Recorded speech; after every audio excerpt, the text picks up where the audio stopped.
नमस्ते भाऊ. ज्यांच्यामुळं अवघ्या महाराष्ट्राचं राजकारण ढवळून निघालं, ज्यांच्यामुळं सामान्य नागरिकाला आमदार म्हणजे खरोखर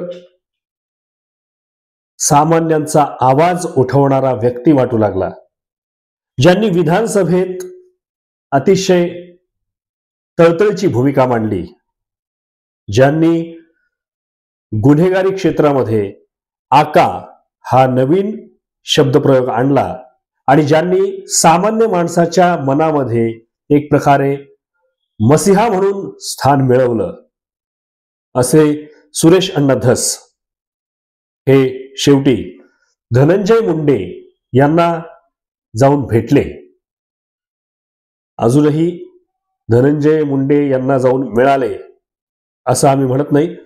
धनंजय मुंडे यांना जाऊन भेटले आणि सामान्य माणसाच्या विश्वासाच्या ठिकऱ्या ठिकऱ्या उडाल्या.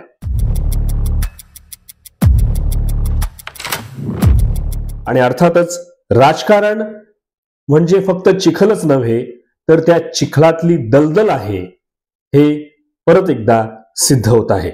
या भेटीचं स्पष्टीकरण देताना सुरेश अण्णा धस यांनी धनंजय मुंडे यांच्या डोळ्यांचं ऑपरेशन झालं आणि त्यामुळे त्यांच्या प्रकृतीची चौकशी करण्यासाठी आपण गेलो असं सांगितलं. या जोडीला चंद्रशेखर बावनकुळे यांनी या दोघांची भेट मी घडवून आणली असं म्हटलं आणि संशयाचं धुकं दाट होत गेलं. खरं तर धस अण्णांमुळे बीडचा खरा चेहरा महाराष्ट्रासमोर आला, त्याबद्दल त्यांचे आपण आभारच मानायला हवेत. अर्थात बीडचा खरा चेहरा उघड करता करता सुरेश अण्णा धस यांचाही चेहरा नेमका काय आहे हे आता नागरिकांच्या लक्षात येत आहे. कदाचित यामागं धस अण्णा यांच्या काही राजकीय भूमिका असू शकतील, कारण केवळ डोळ्याचं ऑपरेशन झालं म्हणून 4 तासांची भेट हे कुणालाही न पटण्यासारखं आहे.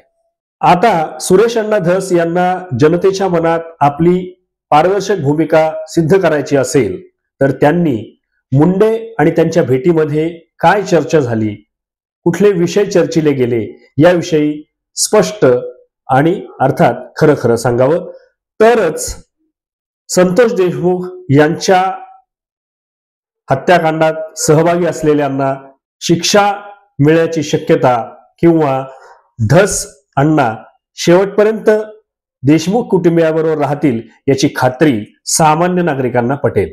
ज्या देशमुख कुटुंबियांना न्याय मिळावा यासाठी सुरेश अण्णा धस यांनी मोठं जनआंदोलन उभारलं आणि हे जनआंदोलन इतकं मोठं झालं की थेट मुंडे यांच्या राजीनाम्यापर्यंत ते आलं. पण नेमकं त्याच वेळी म्हणजे जेव्हा काही वेगळं घडण्याची शक्यता होती त्याच वेळी सुरेश अण्णा धस यांनी मुंडे यांची भेट घेतली, त्यांच्या तब्येतीची विचारपूस केली.